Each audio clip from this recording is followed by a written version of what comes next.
Neutral இருக்கும்போது கீரோட எப்பவுமே தேர்டுக்கும் ஃபோர்த்துக்கு மேலே தான் நிற்கும். எப்படி கண்டுபிடிப்பீங்க? லெஃப்ட் ரைட்டை தள்ளி பார்க்குறீங்க, ஃப்ரீயாக மூவ் ஆகுதுன்னா அப்போ அது நியூட்ரல் இருக்கீங்க. ஃபஸ்ட்டு கீருக்கு கையை வெளிப்பக்கம் பார்த்த மாதிரி, அதாவது என்ன பார்த்த மாதிரி இப்படி தள்ளி மேலே போகிறீங்க ஃபஸ்ட்டு. திரும்ப இந்த பக்கம் தள்ள மாதிரி உள்ளங்கையை வச்சுக்கோங்க. இந்த மண்டை வந்து உள்ளங்கையில் இப்படி உட்காரணும். இப்படி தள்ள மாதிரி ஸ்ட்ரைட்டாக வரீங்க செகண்ட். திரும்ப இந்த பக்கம் லைட்டாக தள்ள மாதிரி நியூட்ரல் கை எடுக்கிறீங்க. அதுவே ஓடி வந்து தேர்டுக்கும் ஃபோர்த்துக்கும் நிற்கும். ஸ்ட்ரைட்டாக அப்படி புஷ் பண்ணுங்கள்.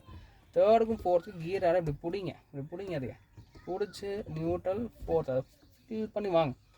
Neutral third. திரும்ப செகண்ட் வர சொன்னால் நியூட்ரல் வந்து கையை இப்படி திருப்பி தள்ளி பின்னாடி வாங்க செகண்டு. திரும்ப இந்த பக்கம் தள்ள மாதிரி ஸ்ட்ரைட்டாக மேலே போனீங்கன்னா ஃபஸ்ட்டு. நான் அதெல்லாம் பண்ணுறேன் பாருங்கள். லைட்டாக இப்படி தள்ள மாதிரி ஸ்ட்ரைட்டாக நியூட்ரல் செகண்ட் விட்றீங்க. செகண்டு தேர்ட் அகைன் இந்த பக்கம் லைட்டாக தள்ள மாதிரி நியூட்ரல் கை எடுக்கிறீங்க, ஸ்ட்ரைட்டாக புஷ் பண்ணுறீங்க. தேர்டு ஃபோர்த்து பிடிச்சி நேராக வரீங்க. ஃபோர்த்து.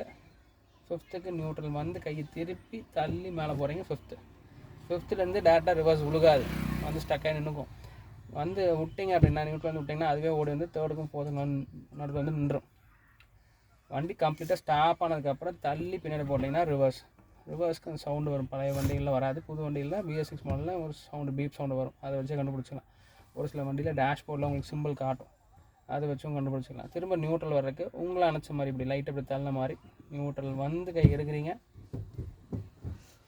ரெண்டு சைடு தள்ளி செக் பண்ணிக்கிறீங்க.